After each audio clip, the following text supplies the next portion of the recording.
Hello, me fixing everything, and today I'm going to show you how to test this alternator that is being fitted to Opel, Vauxhall, Meriva and Tigra.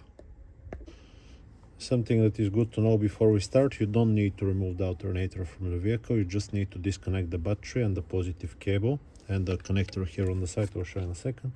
And you need a multimeter, nice with automatic range.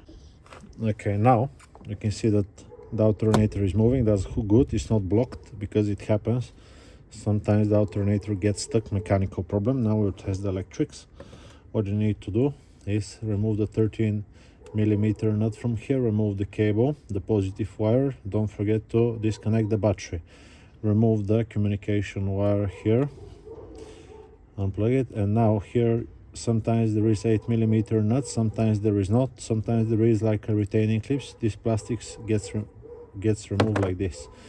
This is the voltage regulator. Remove it with 7mm socket, yeah, like this. Here usually there is a cap, this one goes to the side. Now quickly we're gonna check the rotor. You can see it right here, yeah. Usually you can see this when you look in your engine bay if you don't remove it. We're looking for 2 to 3 ohms when we get the probe. I'll just put it on so it does not beep. If you see the screen, 2.5 ohms. From 2 to 3 ohms is okay. Now it doesn't matter if it's this side, yeah, or the other side. So polarity is not a problem, it's just like a big wire. What we also need to check if there is continuity between the slip rings and the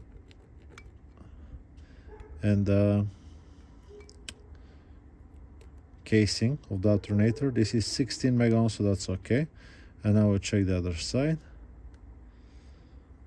14, 17 mega ohms, that's perfectly fine.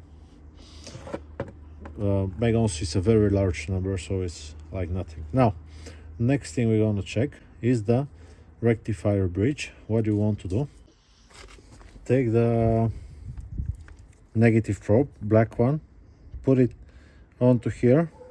That's the post for the big red wires for the positive terminal, and touch here.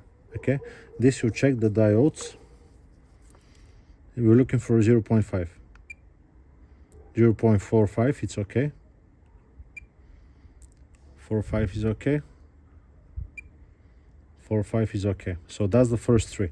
You can take the opposite and see that they don't go back. Nothing, nothing, nothing. If it beeps, it's a problem, and it's showing like a 0, 0. Now what you're gonna do is take the positive, yeah, put it here and touch it onto this side. Can you see these three? 1, 2, and the third one. So this means the rectifier bridge is perfectly fine. You can take it again, black one, open, open, open, nothing. Good, so the rectifier bridge is okay. Next thing we're gonna check is the stator winding. We want to go on the side of them and hear them beep. But most importantly, we want to get on one of them, yeah, put the other one here and see nothing. If you hear beeping, it's going in the bin, yeah. If it's shorted to the wall, because it is possible, most possible if you ask me, it's going to the bin. So this is okay. This whole thing should work perfectly fine. Now you still might not have voltage coming and not charging. The last culprit will be this one. What you can do, which is not testing the alternator, but you can check the voltage that comes to the cable when the ignition is on. If you have 8 volts, it's definitely the voltage regulator.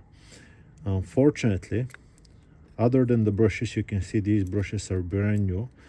Other than the brushes, you cannot check this voltage regulator with just a multimeter. You need a bench power supply, you need a special communicating device, because some of them are different protocols. Some will expect a signal from the computer, some of them will expect a voltage between 12 and 14.8 volts and whatnot, but there is a chip inside.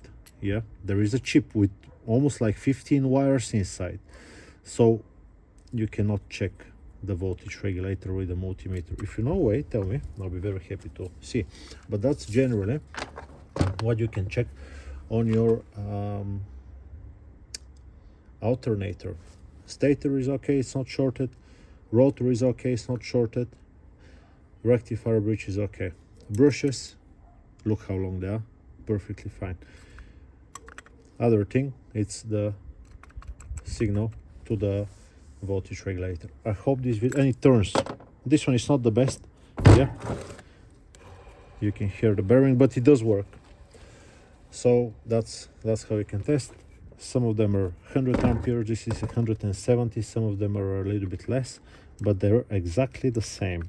Yeah, I hope this video is being helpful to you. I'll just put it back now, and I will see you on to the next one. I will be happy if you leave me a comment, or even if it's negative, I might not reply, but I'll still read it. That's it. Bye bye.